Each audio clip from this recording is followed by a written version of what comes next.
as far as fashion, so like a long time ago, I used to own a t-shirt company. It was a really big one, and I've always loved fashion. And but what I realized is like my purpose is helping others. My passion is fashion. So I needed to find something where I could kind of blend the two together. And that's where like this project started because I'm really passionate about mental health and mental health issues and awareness, as well as like overdose awareness. So I believe it or not, my ex-husband from like a million years ago, he is the most talented artist. Amazing. So I'm taking his paintings, so it's all original artwork, and I'm putting it on hoodies and t-shirts, and kind of doing some motivational sayings with them. And it just kind of organically happened, and they're so freaking cool. I mean, there's nothing like it. So I'm so excited. You're pumped, huh? And I was on your TikTok and you said something about Monday, how there's like a new like tie dye or something. You have like a new hoodie. So my daughter, who is also has been in fashion her whole life, because she grew up with it. So she's like, Mom, you need to put a few more things before the actual line drops on your website. She's like, tie dye, like. So I went, and this is how I started my other company. I went in the bathtub and I like rubber banded up some of the hoodies and came up with some like really cool colors and Mm. combinations, and bam, they'll be on the website on Monday. I'm gonna purchase. I'm gonna actually purchase one too Did because you get yours? I didn't get it yet. No, is it UPS? Did you send it through UPS or okay? Yeah, Yeah. I didn't get it yet. I probably should get it sometime today if they're out. I Okay. don't know if they deliver on the weekends, but I think on Saturday. Oh, I'm so bummed. I thought you'd have it. I know I wanted to wear it for the for our interview, but it's all right. I'm gonna wear Yeah. it for every single interview, and I'm gonna have you on many more times after this, so I'll make sure I wear it. Wonderful. Awesome, but yeah, let's so what inspired you? I'm not sure if you already touched on that, but what inspired you to like get into fashion? Like what catches your eye about it? Like the art about it? Like Well, it's just I different. don't have a formal background, so I never went to school for it. But I remember being little, and my mom, okay, so my mom was a fashionista, and, always completely done from head to toe. So I grew up seeing her and, looking in all her magazines, and, thinking, oh my gosh, this is how I want to be. I was kind of like a homely child. And so it was kind of like Cinderella. I wanted to be Cinderella. And so that's where it all started. Right, absolutely. Who what's your like the person you look up to in the fashion industry? Do you have like a role model kind of? Oh my gosh. There's so many. I really like to look at like the up and comers, the people that are doing, that are not following the trends. Because let me tell you about fashion. So fashion is just it's a circle, right? So it's trends from the 50s that they kind of reinvent and they bring it back to life now. There's not a lot of like new and exciting. So when I see people that are kind of doing something out of the box, that's when I get excited. Right, absolutely. Yeah, that's awesome. I feel like it's hard to like what's the process for you like to print like how do you get that print onto your hoodie? Like is there I have no idea how that all works. Tricky. Because okay, so a graphic tee, a regular graphic tee, you normally see it, there's a square and there's a picture, right? Now, when you are transferring a painting there's a really specific process that has to be done, and so you have to have a special printer. There has to be special ink, because I also, when I print, and you'll see when you get the hoodie, it's not that plastisol where it feels plastic. It's kind of in the garment, so it's Gotcha. part of the garment, and that's really important to me. So it took a lot of research and development. Right. That's kind of expensive, huh? Just the whole material and, Yeah, a but pretty penny. it's so worth it, because Right. the end result is just beautiful. Right. Absolutely.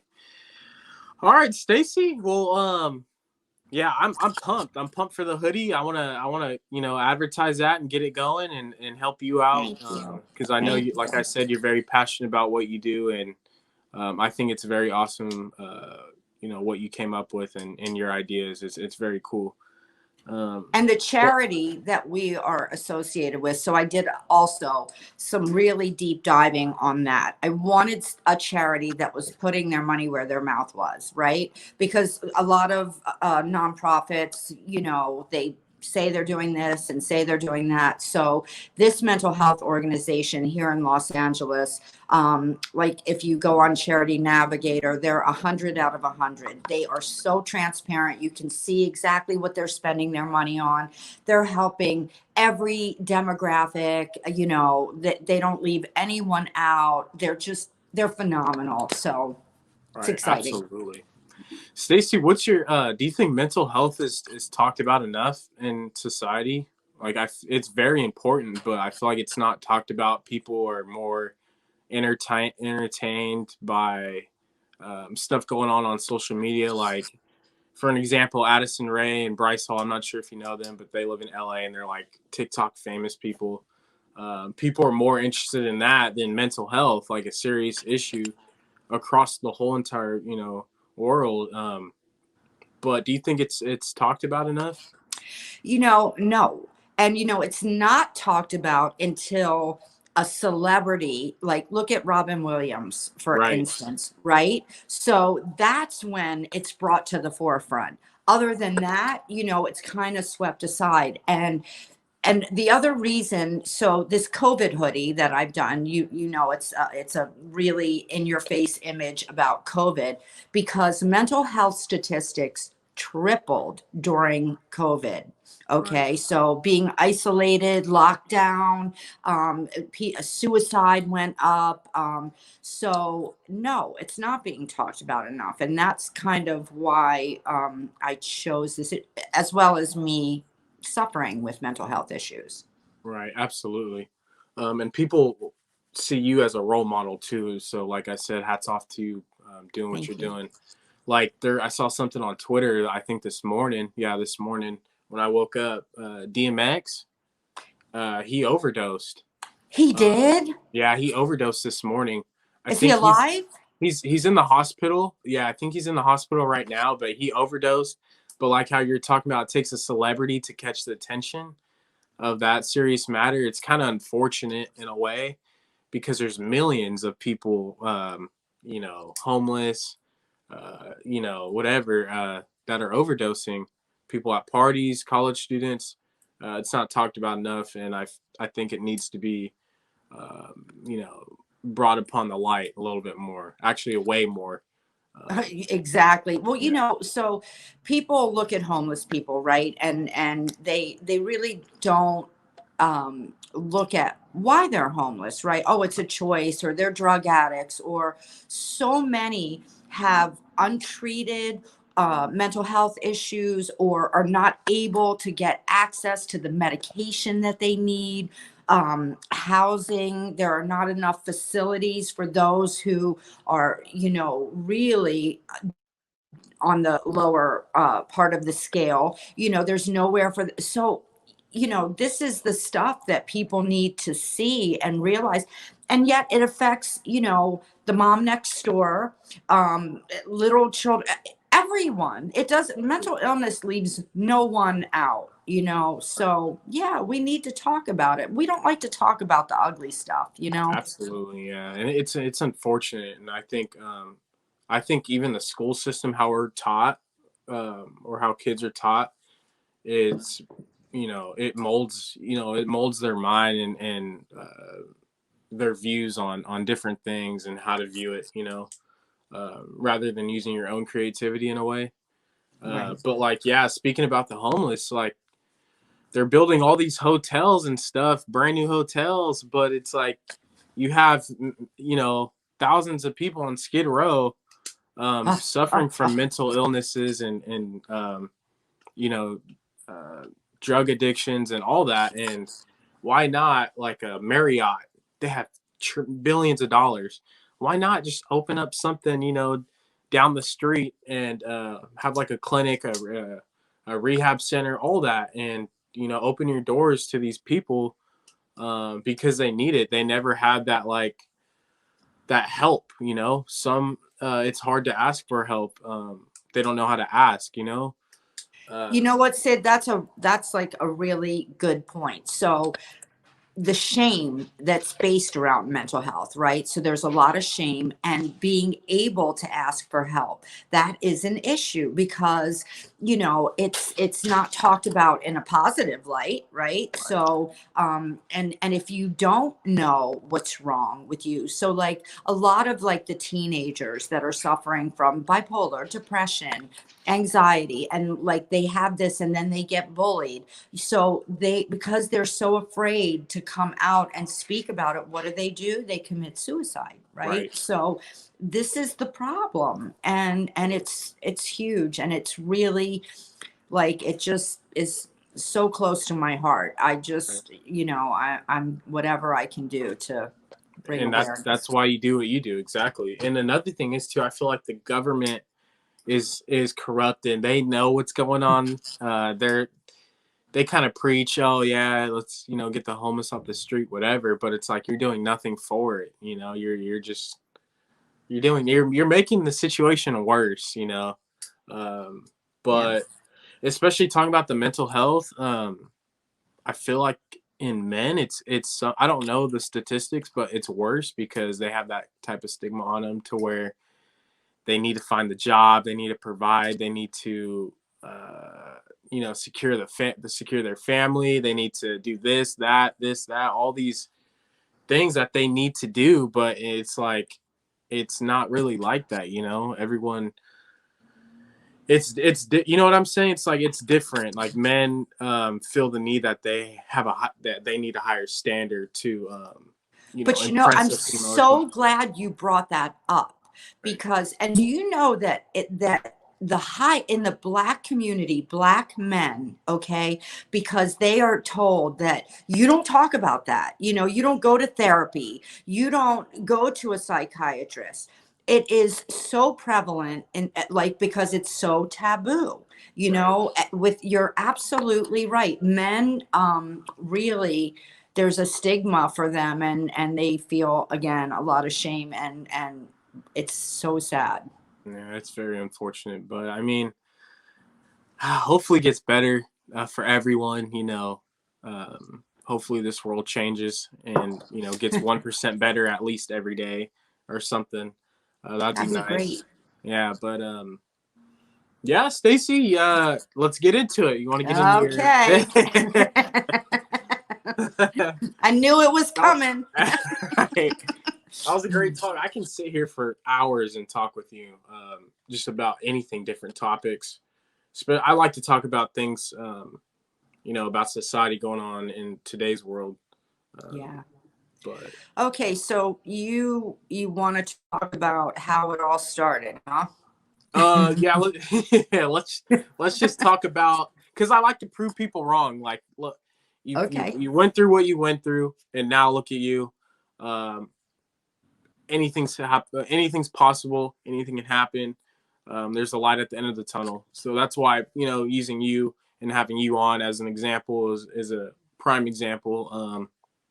And you're a role model. You're a role model to Thank you. anyone and everyone. And I Thank hope you. people reach out to you like we're talking on the phone. People already have, but um, you'd be the perfect person. But Stacy, just about your upbringing, how you were raised, your relationship with your family, your parents, and then just lead on up to it, whatever. Okay. So, my mom was not an addict or alcoholic. However, her addiction was to men. Okay. She was married 7 times. God bless her. Anyway, so at an early age, I think I was like 5, she sent me to my grandparents, which was here in California. That's why I was raised here. My family is on the East Coast. And she said, I'll be back in 2 weeks. And she never came back. So my grandparents, my grandfather was an alcoholic, and my grandmother struggled with mental health really badly. So unbeknownst to me, my grandfather had molested my mom. But I was little, so so the same thing, of course, happened to me. It started, I think, when I was like 7, and I might get a little emotional with this. This It's is all the right. hardest part of my story because I didn't realize until I started to do like the work on myself that this is where, the messages that you get as a child are what really kind of sit on your shoulder throughout life and kind of dictate how you think, how you feel, your behavior. So, my grandmother caught my grandfather in the act, okay? And she beat me for it, right? And told me that it was my fault. Mm. That nobody loved me and nobody wanted me, and that's why I was there. And that message, I'm sorry, You're stayed okay. with me for the rest of my life. And I think so when you carry pain like that and confusion and you look for some type of relief. And that's why when I found drugs, I thought, well, this is the answer. Right. But my father was out of the picture. I'm Jewish, and he was an Orthodox Jew, which whoa.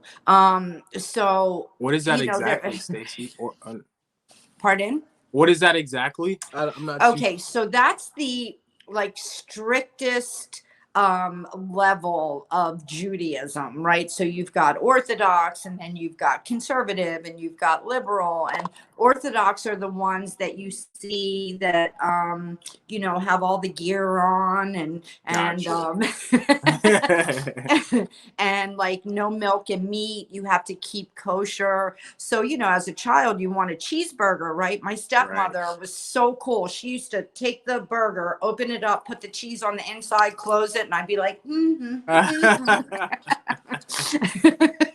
Just So, secretly munching on it. yeah. But so my dad, like I would go, like finally, like from 1 to 5, I went back and forth from my mom to my dad. My dad tried to get custody, and back in those days, we're talking about the 60s, the child was always given to the mother no matter what. It didn't matter if she was unfit or not. I think my life would have been really different had my dad been able to maintain custody.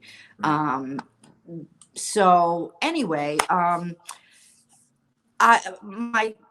my behavior from what had happened really took a turn, and so like around 12 I really started acting out.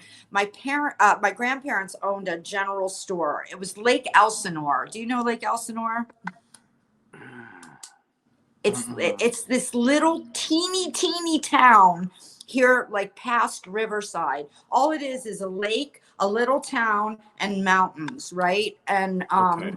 so they owned the general store, and in the back of it was a United States post office. So I started sneaking in and stealing money, right? And I was like, go buy all the kids candy and like, to fit in. And look, I've got all the money. Let's hang out. Right. Well, I got caught, and Oh, my grandmother sent me to juvenile hall. Wow. Yeah, I know. So there, look, jail started early for me. um, so finally, I think around 15, my mom showed up with a new husband, of course, and I went back east with them, and I just, it was too late for me. I ran away all the time and hung out with, like, I was already smoking weed and drinking and smoking cigarettes. I mean, it was from everything that had happened. I had no desire to have any type of authority. Right, absolutely. Yeah, Stacy, I feel like backtracking a little bit, like having to cope, like I feel like that's where people um that's where it kind of like hits right in front of their face. It's like you deal with all these issues, and it brings so much pressure and weight on your shoulders. Um, drugs is the only way, drugs is the only way out, and feeling that numbing to the pain, right? Right. And people that you see, people just don't understand. They don't want to think through, like, thoroughly through the issues that people go through, because you don't know what that person's going through mentally, physically. They could have gone sexually abused, physically abused, mentally abused, all that, and they don't know. Drugs is the only way for them to cope. And I mean, it's sad. It has to be like that, but just because I don't know. It's just really unfortunate. People have to go that direction. Is there an alternative now? If you had to click the replay button, would you have done something different? Like, was there an alternative like coping mechanism that you could have encountered, or was it just like during your situations it was kind of already hard enough? Um, you know, Well, what I found? So, I work in treatment, right? right, So, I would say 90%, which is a high percentage of addicts, alcoholics, are all trauma survivors. So, they've all had physical, emotional, sexual abuse growing up or having been raped. So, this is a huge issue behind addiction and alcoholism because, you know, as children, what can you do, right? You depend on your caretakers to do exactly that, take care of you, not abuse you and neglect you. right, So I think at that time, no, there wasn't anything else. And that's something I'm trying to bring to the forefront as well. Like, what can we do to grab these children before they make these really bad, destructive choices? Right. right. Absolutely. I think this is relevant to the topics. I think foster care. I Mhm. like to talk about it a lot. Um, it's very important, and sexual abuse, mental abuse, physical abuse is all correlated into the foster care home. I'm not saying every single foster care home is like that, but a A lot. lot. Most people that I interview, um, there's been that sort of trauma, and even in foster care homes, and it goes unheard, and it's sad, it's very sad because you trust that person. You have to trust them with your life because, they're your guardians, they're not your blood, but you have to trust them in every situation, and for sexual abuse, physical abuse, whatever it may be, to go on is very sad. And I feel like that's why people trust is a big thing, and people run away, like youth. A lot of kids run away. They join gangs, become homeless. They get into drug addictions, in and out of prison. But it's like, I mean, it's all about how you're raised and your upbringing, in my opinion. But yeah. That's so true. And it's so prevalent in group homes and foster care. But another part of that is, so there's this trauma bond that happens between a child and their abuser, right? So, like in my situation, my grandfather was like my savior because my grandmother was very physically and emotionally abusive. So he was the one that would always kind of save me from her. And so even though he was doing what he was doing, you know what I mean? There was this bond that I had with him. And I think a lot of children, it's the same thing. You know, that's their caretaker. That's all they know. They don't know that something is really being done wrong, depending on the age. And then if it continues to go on, it's just something that becomes normal. So, you know, those are some of the things that need to be explored as well. And you know, I don't even know how to address that, you know, like the fact that you're so bonded to your abuser, you know. Absolutely. Yeah. There's been so many stories about, you know, the abuser and, you know, the victim, um, not having it's not a relationship or anything, but that's all they know, you know, and that's their guardian, their person. You know, it's very unfortunate, and it's scary because um you get mentally like, how do you say that, mentally like trained in a way. You're trained, you know, to think certain ways Yes. and stuff and do acts, and it's scary how the mind actually works. And um until you're out of that situation, you're like, whoa, you know. Well, you're a child, right? And Right. so all you want as a child is love, right? You just want to be loved, and you start to equate that with love. You know, that's another reason. See, there are so many things that Mhm. spring from this, that people that have been sexually abused become very promiscuous at an early age, right? Because they equate sex with love, Right. right? So, I mean, there are, it's just so much comes from this childhood trauma.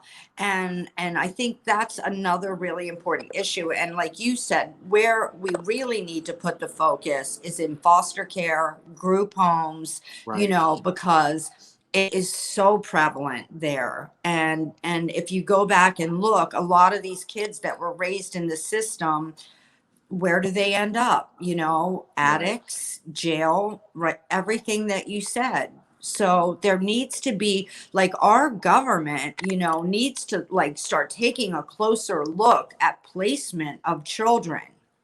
You know, they take the Absolutely. kids, but then they just go, okay, here, you take them. Hmm. Yeah, that's why I say the government is corrupt. Is I'm a strong believer government's corrupt, criminal justice system's corrupt, prison system's corrupt, everything's corrupt. America is not a great country. Yeah, you have your freedom, whatever you want to call it. Um, but in other countries, it's beautiful. They actually care for their people. But I don't want to get Exactly. into. I know we could I can, talk for hours on that, yeah, okay? I Because can. I have been very blessed, and I have traveled many places throughout the world. And given the opportunity, I would live in Europe or Israel in a heartbeat, because you're right. They care about their people. We're the only country that doesn't have national health. You know what I Mm. mean? So don't get me started, sis. Don't get me started. Getting the motor started on Stacy. Yeah, that's yeah. We're gonna Stacy. I'm gonna have you on many more times after this, so don't think this is the only time. Oh, thank you. Yeah, for real. And once I get it going, I'm gonna I'll become more mobile and I'll start doing in-person interviews as well. So I'm Oh gonna my get you. God, that would be great. Oh yeah. I So love it. I'm gonna get you on for that. But was like for you when you had your struggles with addiction, um like how was the like what did it take for you to say like, hey, like I'm done, I'm this is enough, like I want to get help, you know? Well, unfortunately, my drug of choice was heroin and crack cocaine. So, you know, I went big. So when you have a physically addictive drug as well as, you know, the obsession, my cat is going crazy. I'm sorry. Don't worry about it. It is, it's a lot harder. To put it down. But I was also, I'm very strong-willed, okay, and I'm very independent. I don't ever ask for help, which is a problem. So I was that addict that would get clean and stay clean for a little while and go back and use and get clean. And so this went on for 38 years Oh, that wow. I used.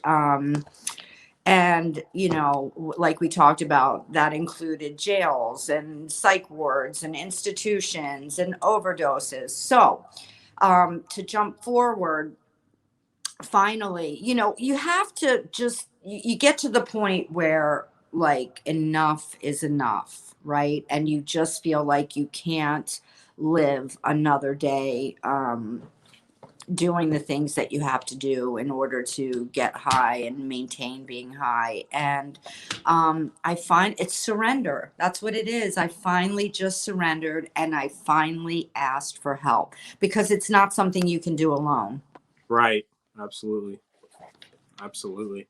It takes a lot too. It's not easy. I've never like been in that situation, but I feel like it's not easy. You know. No, it's not. And people are quick to point fingers and judge someone just because they're dealing with having a struggling with addiction, you know, during that time or whatever it may be. And you know, it's like I said, you got to think thoroughly and ask them questions. Ask, hey, how you doing? You know, maybe sit down with someone. Actually, I not too long ago, about 2 weeks ago, I was in San Luis Obispo and I saw this homeless dude. And he seemed cool. Like, you know, I was just walk past right by him, and my car was right on the corner. I was grabbing some beers, and it was an IPA. He was a bigger dude. So I grabbed a beer, and I was like, "Here, bro, like have a beer. Enjoy your weekend, you know." And we talked for like 20, 30 minutes because I had to go to dinner, and we talked for 20, 30 minutes just about stuff, and it's just beautiful to see their like input on things, you know. And that just made his whole entire day, you know. And it just takes just stuff like that, a quick hey, how you doing, you know. I talk about that all the time, Sid. Like I call it random acts of kindness, right? Just smile at somebody, say hello. You know, Right. you don't, like you said before, you never know what somebody's going through or the load that they're carrying.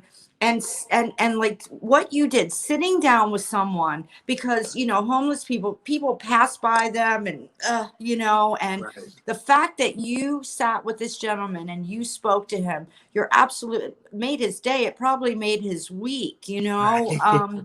It's so important. And that's the thing with addiction, you know, there's such a stigma. And if you notice on TikTok, there's a huge movement to end the stigma, right? Right. Once a junkie, always a junkie. Like we'll never amount to anything. It's a choice. It may be a choice the first time that you pick up that drug, but it is a disease. And once you pick it up the first time, that's it. The choice is gone. It becomes obsession compulsion, and you lose your choice. Absolutely. Stacy, now I'm not sure how the whole drug thing works, like the drug of choice. But is everyone kind of like different? Like does, for an example, does crack cocaine or cocaine, whatever, um, you know, make someone feel better if, you know, they're depressed, or like, how does that work? Like, do people just be like, oh, I want to try this one and then see how it works, or how does that work? So, you know, up until I found heroin at the age of 17. And I had done, like, I smoked weed and I had, you know, taken LSD and snorted cocaine and, you know, just a plethora of drugs. And I had moved in with my boyfriend who was much older. He was a record producer here in Los Angeles. And unbeknownst to me, he was a heroin addict. So he would go in the bathroom and he would come out and just kind of, and I'm like, what is going on here? So when I found out, I of course tried to get him to stop, because even with me, that stigma, oh my God, heroin, you're doing the worst of the worst. So finally I couldn't, and he was also very physically abusive. So finally I couldn't get him to stop. So one day I said, okay, well, I want to see what's so great about this. All right. I want to try it. And I put my arm out. And you know what? From the first time, I was like, this is how I want to feel for the rest of my life. Everything just went away. There was no pain. There was no, I just was so, everything was fine, and I think that's how when you find your drug of choice, because you just feel this comfort, and all is well in the world, Right. So yeah, for everybody it's different. For some it's alcohol, for some it's weed. It just, I think once you find whatever it is, and then there's people that gamble that get that feeling, right? Or Right. food, or addiction is addiction. And whatever fills that void within you, that's how it works. Absolutely. Wow, man. I've always wondered, I've always wondered, and thank you for telling me. And I appreciate you being vulnerable and telling your life experiences, because like I said, it's not easy, especially publicly, so another thing, Stacy, when like for the rehab homes, like how, or I don't know whatever it's called, rehab homes, how was that? Well, how was that like? What was that like for you? Was it hard?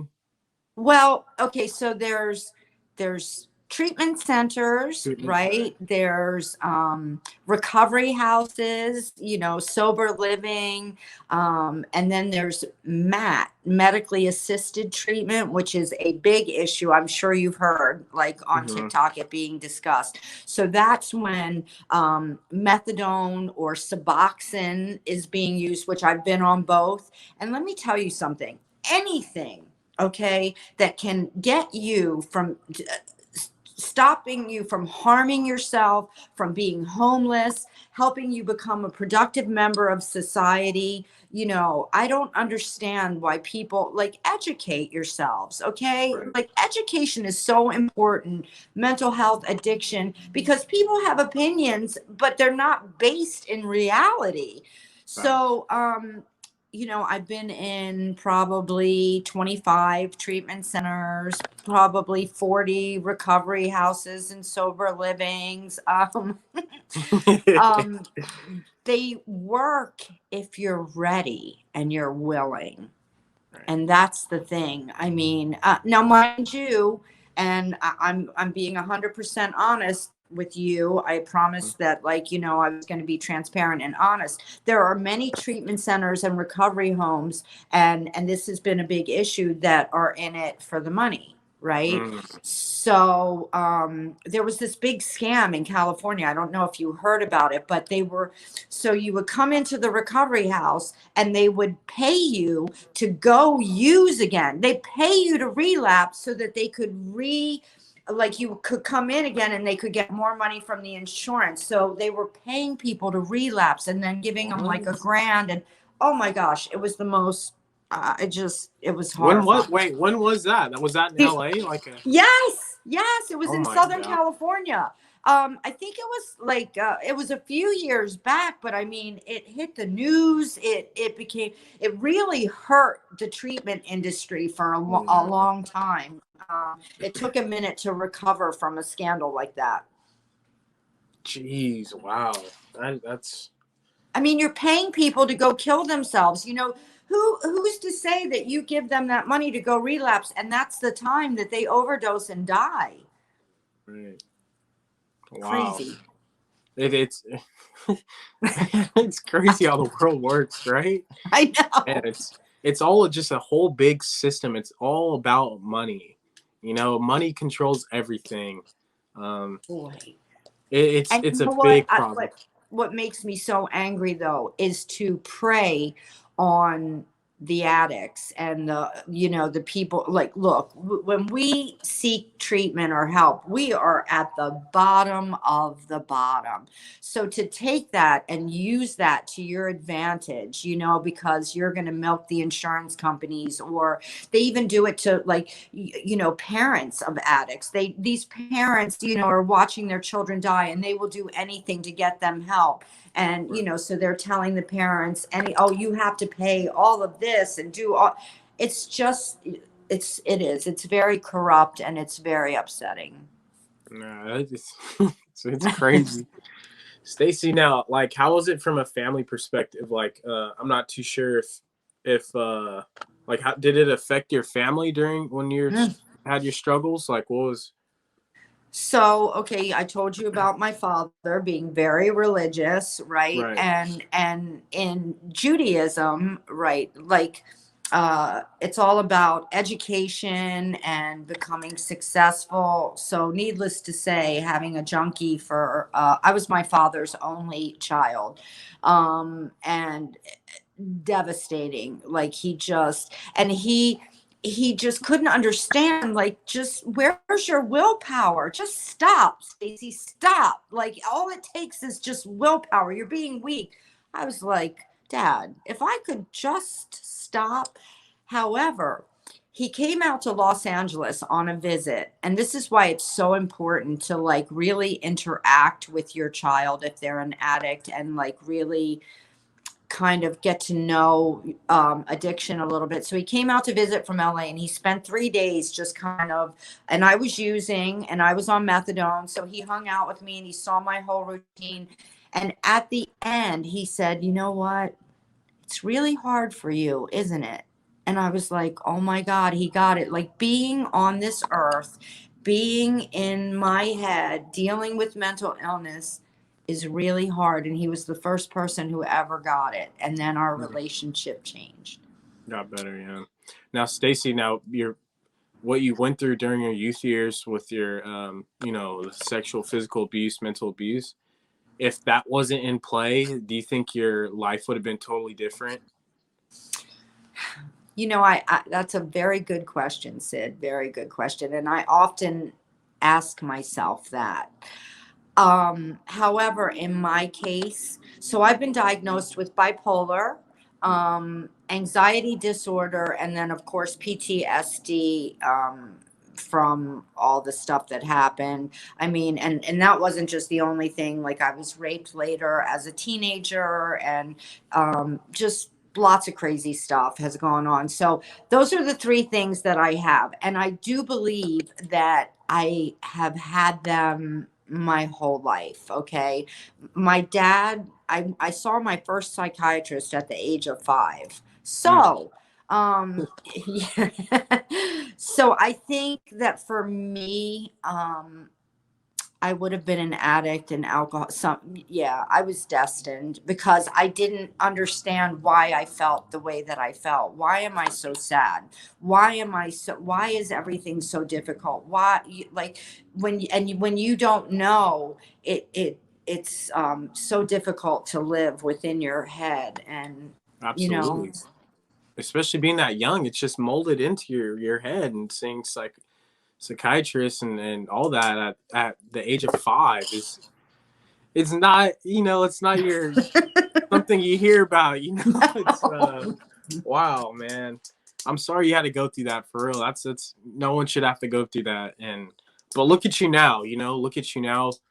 Positive impact on you know the homeless community, the anyone dealing with anything, drugs, mental, physical abuse, sexual abuse. They can use you as a role model, because look at you now. Like I said, you're standing tall, you look good. 58 years old. When you said that, I was like, no way. I did not know, for real. I was like, 58 years old, no way. Heroin, it preserves. That's what they say. Just kidding, just kidding. But you know what?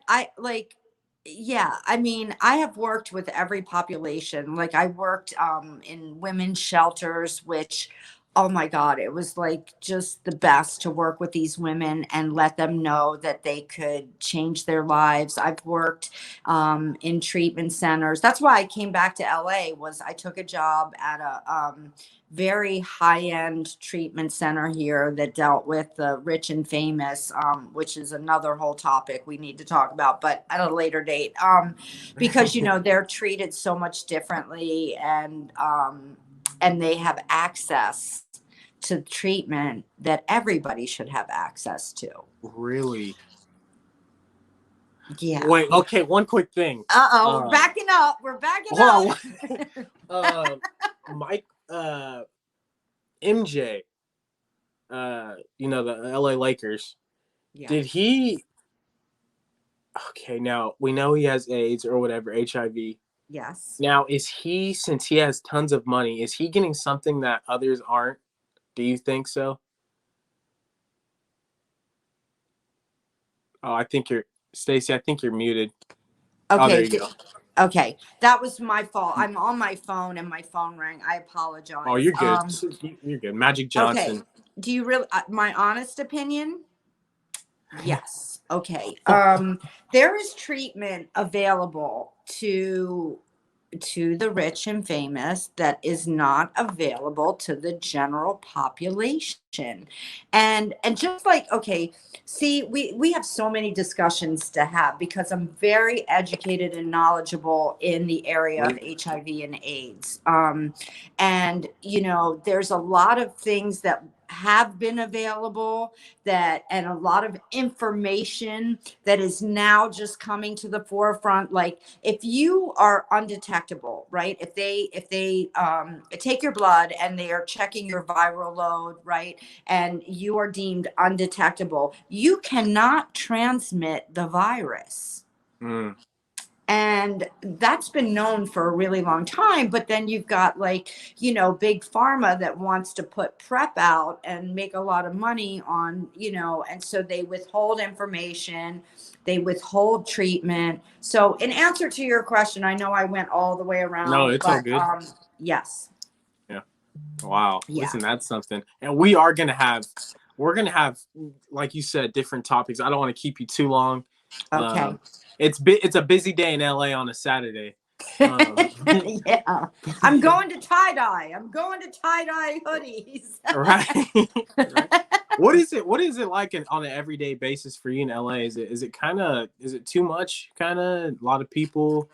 I don't know Well, we how. had a little discussion about that, but Right. so I was in Philadelphia. I was in Kensington, Philadelphia. For those who know about Kensington, Kensington, yeah. it's probably the worst place I've been to third world countries, and I would equate it to that. Okay. Wow. So I was in the streets of Kensington, and my prayer every day was, please, I just want to go home. I want to get back to LA. Like I just, please. And so here I am. I come back to this job in this high powered treatment center, and I was living in a $2.8 million house. So streets of Kensington, $2.8 million house, right? I'm going, what the fuck? Like, what? And yes. So, and then reality set in, right? And I remembered, like, a lot of this isn't real, a lot, like, it's a lot of smoke and mirrors. You see people driving Range Rovers and Porsches, but they're living beyond their means, and it's all about, like, what you wear, who what you drive, where you live, like it. And that's not who I am, and so like, as I told you, I love being near the beach. I love having the mountains. Like, and the weather is phenomenal. But if I or when my business, like, takes off, it's something I can do from anywhere. I would be happy with a little plot of land that I could garden with some goats and pigs and dogs, and away from all this nonsense. Absolutely, Stacy. Now, what are some goal, or what? We'll talk about that in a little bit. What motivates you to keep doing what you're doing now, especially with your brand and stuff? Well, what motivates me is to a couple of things to really deal with this mental health initiative, right? And make a difference. The more t-shirts and hoodies I sell, the more money I raise to help people. But on the other side of it, on a fashion tip, I get to like give people a product that makes them happy too, and that is motivational. Like we have this one painting, and the wording is "I'm more than my scars." So like you get to wear a high quality t-shirt with a beautiful one of a kind painting with a motivational saying. So like I'm giving people like some really cool fashion, and I'm serving my purpose, because my purpose will always be to make a difference. I think that's why God spared me, right? Because why Right. I often ask myself, why am I still here? And there are people that that die every day. And I believe that, God spared me to be out here and carry the message and make a difference and help other people. Absolutely. Everything happens for a reason. That's absolutely right, Stacy. Um, what are some goals that you want to accomplish in the next 5 years, 5, 10 years, or 5 days, Um, whatever you want, whatever goals you want to accomplish? so I'd like to see this brand really grow and expand. I I want, my goals are all kind of spiritual in nature, though, not really external. Of course, I mean, there was a time in my life where I had a shit ton of money, okay? And I thought at that time that was the answer, right? And that's what I wanted. And then after I got there and I had the house and the cars and the business, and I was like, oh shit, I'm still feeling so empty, because it's a spiritual solution. It's not an external solution. So my goals are to continue to grow, right? And do things that make my soul happy and my spirit. Because if I'm centered and happy and well, then you can't give what you don't have, Right. right? So it's just to keep growing and learning and helping, and yeah. Absolutely. Wow. Wow. Yeah. I mean, it's almost an hour. I thought it was like Oh I my thought it was God, like it went by 15 so minutes. I fast. thought it was like 15 minutes. I know. I think you and I could talk for hours. Absolutely. Well, I'm gonna end it off on this, Stacy, and Okay, then afterwards, I'm gonna stay in contact, obviously, with you.